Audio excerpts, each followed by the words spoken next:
What's good, y'all? It's your boy, Coach called Mr. 57 is the new 27, and what y'all seeing on this camera right now is my Rip to Fit sauna suit jacket. Cause soon as I finish this synopsis, I'm gonna get on my exercise bike and do 10 miles. It's Sunday morning. And what we gonna talk about is the fight from last night. I'm talking about the fight between Lamont Roach and Gervonta Davis. Let me start my clock, because this is gonna be a 5-minute maximum review of that fight. I don't think it deserved more than 5 minutes. That's just being clear. Now, let's talk about it. First thing, why two fighters get in the ring and ain't got no fight plan? Waiting on the other guy to throw a shot so that you can throw your shot.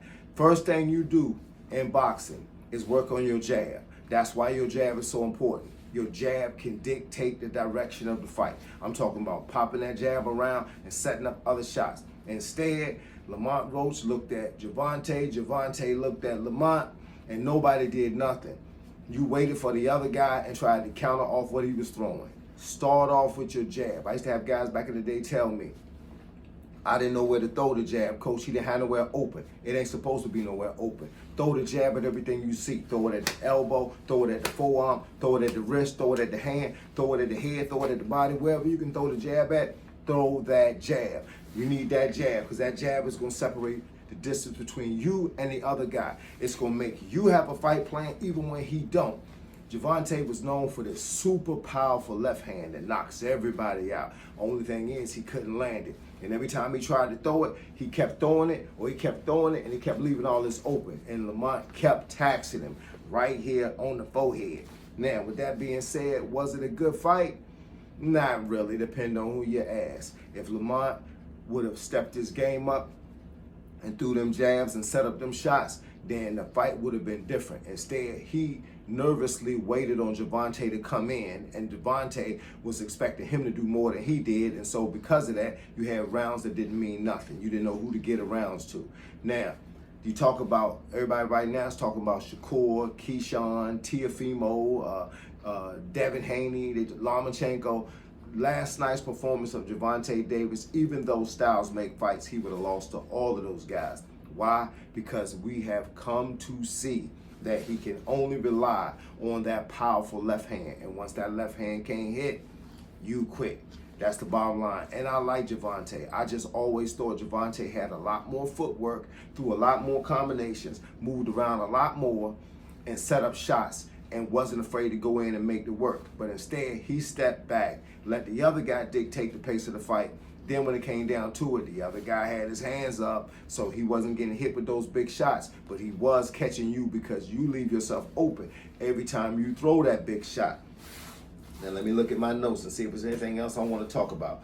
What was that kneeling on the knee thing? Hey, look, man, this ain't sparring. You don't get to kneel down, run to the corner, and get your face wiped off, and then come back out. He did a lot of that when he was sparring against Devin Haney back at the Mayweather gym, and then what ended up happening is Mayweather kept telling Devin Haney to go forward and just keep popping him up. I mean, that's the fight game. When the bell rings, it's a fight going on, and we don't stop until the bell rings again. That's why you are in that circle, you are in that square circle, and you are putting in your work. Now, let's see. Will Gervonta Davis retire? I don't know, but he probably gonna want a rematch against Lamont Roach because he know one thing, Lamont can't hurt him. So, hey, look, it's another a few million just to take that. But in my opinion, I think when he started talking about retiring, I think he'd already retired mentally.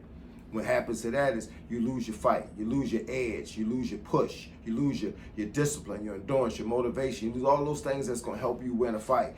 And then you're just going to be out there looking like an average fighter, which is not good because, you know, that's just not the way we saw Gervonta. We saw Gervonta as this slamming, banging, chasing, growling, knocking out guy. But instead, last night, he looked like he had been subdued. Lamont Roach did a good job.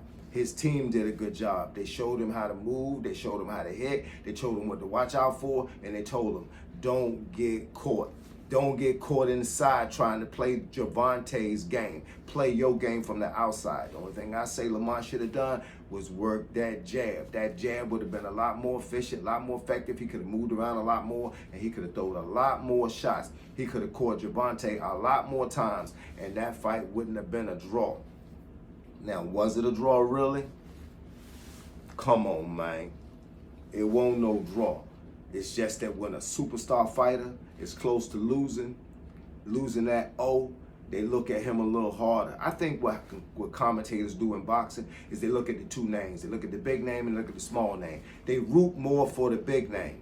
If the big name don't step up, then it looks stupid. But what they're doing is they watching the big name fighter and saying, look at Gervonta do this, look at Gervonta do that. And because of that, you know, they're giving the fight to Gervonta until Lamont takes the fight.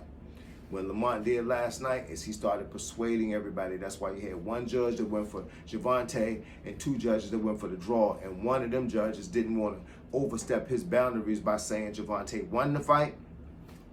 Then he would have looked stupid.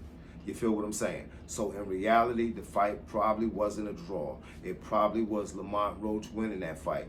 But they say a draw is no harm, no foul. You know how that goes. So we all get the money. You know, we all get to go home. We have a good night's sleep. Nobody lost. It was just like a sparring session, because that's essentially what it was. When you could take a knee and go to the corner and get your face wiped off, you should have went and got some Kool-Aid while he was in there. But I don't know. Y'all tell me. Let's see if there's anything I forgot before I close this video. All I'm going to say is, Gervonta, go ahead and retire, because at this point, you're not looking like the Gervonta. And those cats, they was doing work study last night. They had their eyes and they had their minds with the computers on programming, and they was like, yo, he do that to me, I'm going to kill him. And that's probably what's going to happen. Instead of start looking bad, go ahead and jump out, because you already said you don't want to be here no more. Let me clear my throat so I can say thank y'all for logging in. Thank y'all for taking the time to hear what your boy got to talk about.